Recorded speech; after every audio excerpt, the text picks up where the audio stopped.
हे girls, good morning. आज हमारा topic है जो आपका वो है आपका बेडरूम। इससे पहले हमने जो ये बात की थी कि लाइटिंग व्यवस्था आपकी जो है आपके डाइनिंग रूम में किस प्रकार की होनी चाहिए। अब बात करेंगे इस टॉपिक के हम बेडरूम में किस प्रकार की आपकी लाइट व्यवस्था होनी चाहिए।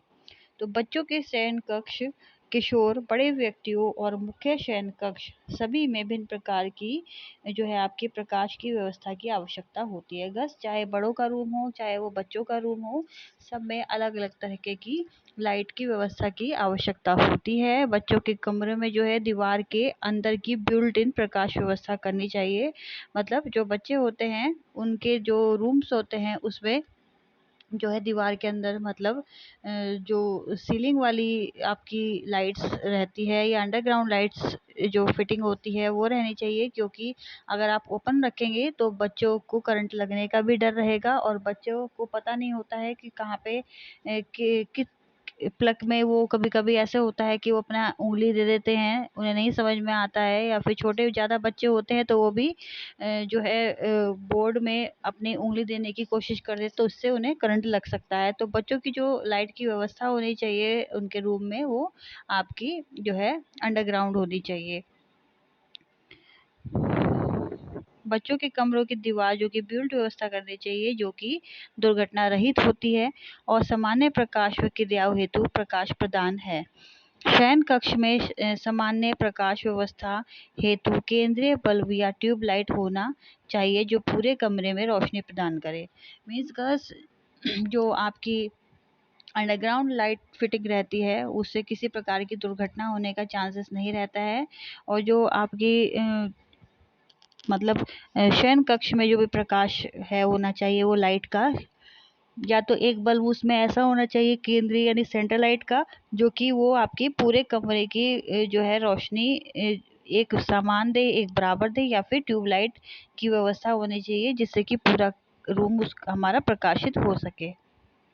इसके अतिरिक्त रात में पढ़ने हेतु पलंग के पास लैंप या यदि स्थान अनुमति दे तो पलंग के पास की दीवार या छत पर एक स्थापक लगाकर शेल लगाकर व्यवस्था करना चाहिए। मीन्स का अगर हमारे रूम में इतनी जगह है कि बच्चे को अलग से एक लाइट फिटिंग देनी चाहिए जिससे कि बच्चा जो है आराम से पढ़ सके। अगर हम रात में सो भी जाते हैं तो भी बच्चा लाइट ऑन करके जो है अपनी पढ़ाई को जारी रख सकते हैं। तो ऐसा भी होना चाहिए कि या तो पलंग के पास भी उन्हें एक लाइट लैंप इस तरीके का होना चाहिए जिससे कि वो अपनी पढ़ाई आराम से कर सके। यह प्रकाश व्यवस्था इस प्रकार की होनी चाहिए कि पढ़ने वाले व्यक्तियों को उच्च तीव्र प्रकाश यानी हाई इंटेंसिटी लाइट प्राप्त हो, किंतु उसके साथ ही को किसी प्रकार का व्यवधान यानी डिस्टर्बिंग न हो।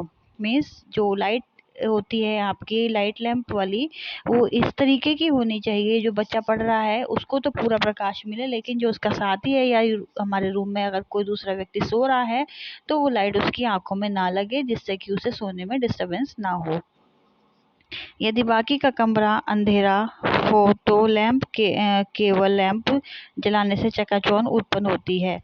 अगर आपका बाकी के कमरे में अंधेरा हो तो जो नाइट लैंप होता है उससे जलाने से भी आपके जो रूम में है पर्याप्त रोशनी रहती है।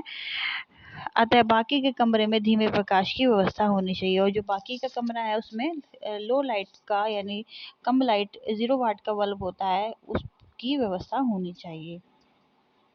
फिर है आपका ओकेवी अध्ययन के अनुसार सिलाई और तैयार होने आदि कार्य हेतु प्रकाश व्यवस्था को भी प्रकाश की योजना में सम्मिलित किया जाना चाहिए।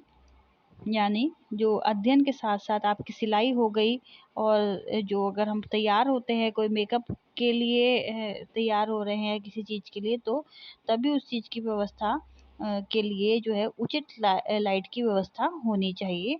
मेकअप करने हेतु दर्पण के दोनों ओर करीब 36 सेंटीमीटर दूरी पर आंशिक पारदर्शी यानी ट्रांसल्यूसेंट शेड वाले लैंप लगा देने चाहिए। गस आजकल आपने ड्रेसिंग टेबल देखी होंगी या फिर आपकी जो रूम में आपकी जो